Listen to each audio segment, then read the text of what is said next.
What is up, ladies and gentlemen? Welcome to the channel. My name is Michael, and I hope you are having an awesome day. We got some more Sabaton history. This time it's back in control, the Falkland Wars. I'm excited to check this out. I hope you guys are too. Thank you guys so much for watching, by the way. Be sure to drop a like and subscribe and stay tuned. But let's get into it, because guess what? They're back in control. I'm Pat from Sabaton. And I'm Indy Nidell. And you're watching Sabaton History.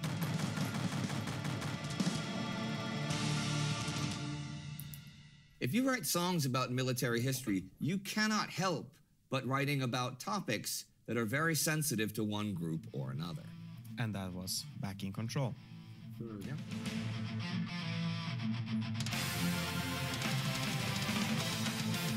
Oh.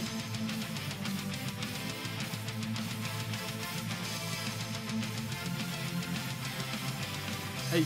Roughly 8,000 miles from the shores of the British Isles lies a group of rather uneventful islands, which the British call the Falklands.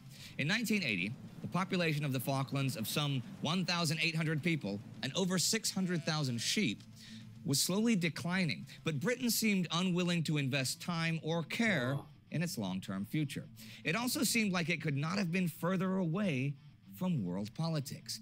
However, in Argentina, just 300 miles away, the islands were known under another name, the Malvinas. Now, Argentina had been haunted for decades by periods of political and economic instability. In 1976, a military junta had taken control of the country, and in December 1981, after further political infighting, Army General Leopoldo Galtieri rose to the top. He declared that the British had illegally seized the islands in... You know, so this is the first Sabaton song that I have heard that they have talked about conflicts in South America, but, I mean, world history and just kind of knowing there's a lot of conflicts in South America that don't get as much of a limelight. You know, I almost feel like that's a continent that doesn't get as much, you know, shine or coverage, to say the least. It's more of European conflicts as well as Asian conflicts, which, let's be honest, that's kind of more where the world powers are situated. But it's cool to see that Sabaton is branching out and, you know, checking the Falklands out. And obviously this is from their very first album. There's like 100,000 songs after this, but still, this is the first one that I've seen from the Falkland Islands and South America conflicts in 1833 from the Spanish. And since Argentina's independence, that territory rightfully belonged to the Argentines as the successor to Spanish-controlled territory.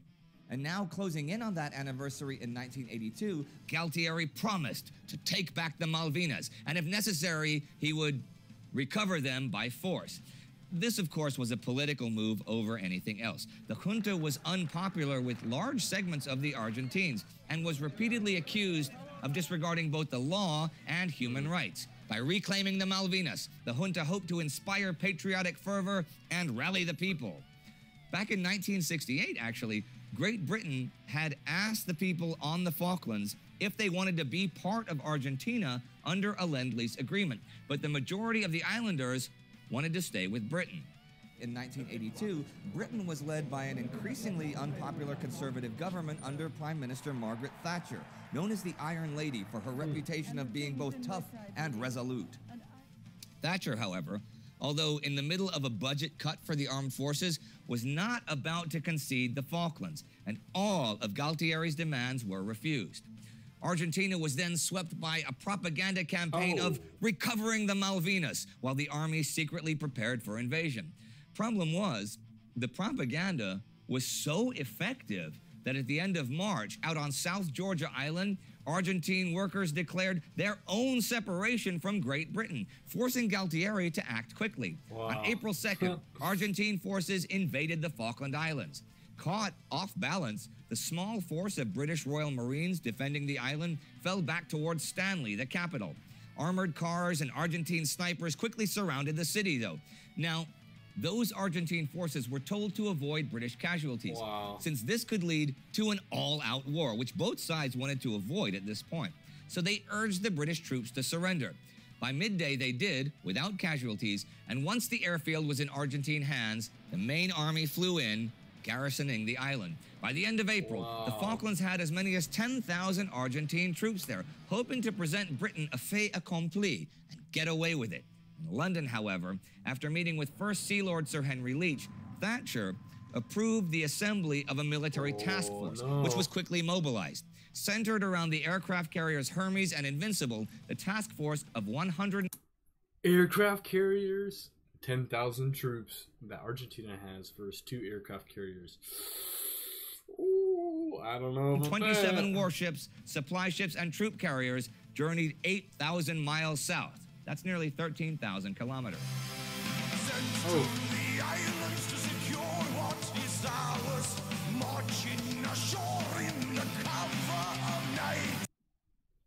Oh, can you imagine that though? I mean, you're controlling over this island, and it's kind of a little bit of a, measuring contest going on by Argentina to kind of see their ability and their power, seeing if, Britain wants to defend an island that's basically 8,000 miles away. But you have 10,000 troops stationed on the island, and the British are sending 2 aircraft carriers. Oof. Like, I mean, I know a little bit about the Falklands before, I'm going to figure out the rest or learn a lot more. But still, it's just not, it's a conflict that's not really, doesn't get as much light. Hide until dawn and attack in the twilight. Shake them awake with the thunder of guns. South Georgia was quickly recaptured April 25th, and the task force ventured on towards the Falklands. The British government had declared a 200-mile war zone around the islands, intending to retake them without actually declaring war on Argentina. Many military planners at the time thought this a rather difficult, if not impossible, task. Anyhow, so far from home, British logistics were stretched to the maximum, and the Argentine forces outnumbered the British. On May 1st, as British destroyers and frigates began closing in on the Falklands, the Argentine Air Force struck. Now, while most of its planes consisted of outdated U.S. and French-made fighter bombers who lacked accurate computerized target and radar assistance, the Argentine Air Force had recently acquired the modern French Super Étendard, armed with the Exocet anti-ship missiles. The Argentine Navy had, in all actuality, made plans for a totally suicidal surprise attack on the British carriers, but ultimately decided against it. On May 2nd, the old Argentine cruiser General Belgrano was hit by a torpedo from the British nuclear submarine Conqueror. That sinking was outside the war zone, though, and sparked real international controversy when 323 men went down with the ship. The junta was certainly discouraged. The main Argentine fleet was now to remain in port, except for its submarines and naval aircraft. Though operating at the extreme limits of the Argentine Air Force, the British were well aware that losing even one carrier would likely mean the end of their offensive. Something like the May 4th fate of the Sheffield, whose anti-aircraft defenses failed to protect the ship and was hit and sunk by an Argentine Exocet missile. The British Sea Harriers were superior to the older Argentine Mirages and Skyhawks, but the British failed so far to secure aerial superiority, which was vital for a successful ground invasion. On the Falklands themselves, the Argentine ground forces, nearly 10,000 strong under General Mario Menendez, began concentrating their defenses and fortifications around the capital and the airfield. If their enemy tried to make a direct landing there, they would run into strong defenses backed with armored cars and artillery. The British, though, had other ideas. They planned their invasion to hit where the Argentines would not expect them, near Port San Carlos on the other side of East Falkland Island. On May 21st, British Royal Marines and commandos landed. At first, the landing was unopposed, and the British had time to gather strength and supplies. The Argentines soon moved against them and had more men and heavy weapons, but their commander insisted on a static defense instead of a counterattack against the British beachhead, which was understandable considering the British naval guns, but it also gave the British even more time to gather strength. The Argentine forces dug in on the ridges and aimed their machine guns and rocket launchers at the now advancing British infantry. Heavy fighting followed at Goose Green and Mount Kent over the following days. Once the landing had begun, it was easy for the Argentine Air Force to find and engage the enemy ships, as the British Navy was at its most vulnerable, and Argentine bombers inflicted heavy damage. The beachhead became known as Bomb Alley. By May 25th, one container ship and 2 British Navy frigates had been sunk. 3 other frigates, 2 destroyers, and 3 other container ships were damaged. This not only hurt the supply lines at and near the landing, but also bound the British Navy in place, preventing them from doing anything else. If the Argentines had had more naval units in place or more effective aircraft available, they could have turned the invasion into a defeat. But despite their success, they began losing planes fast. Things like British ground-to-air Rapier missiles did a lot of damage, and soon the conflict turned in the British favor. British infantry and commandos, even outnumbered, broke through to the south, taking smaller settlements on their way to Stanley. On June 11th, the British infantry took the last Argentine positions west of Stanley, and the Navy cut the port off by sea. The Argentine garrison was well dug in, but was eventually surrounded. Still, they continued to resist, firing from the mountains and ridges, and even forcing the British into hand-to-hand combat. Wow. The weather was bad, the temperature sank, and it rained mercilessly. On June 13th, after an attack on the Argentine positions on Mount Tumbledown, the Argentine commander surrendered. The occupation of the Falklands had ended. The British were back in control. The combat period was relatively short, but was intense. Britain captured 11,400 Argentine prisoners, though they were soon released. Some 650 Argentine soldiers and 225 British soldiers were killed during the conflict.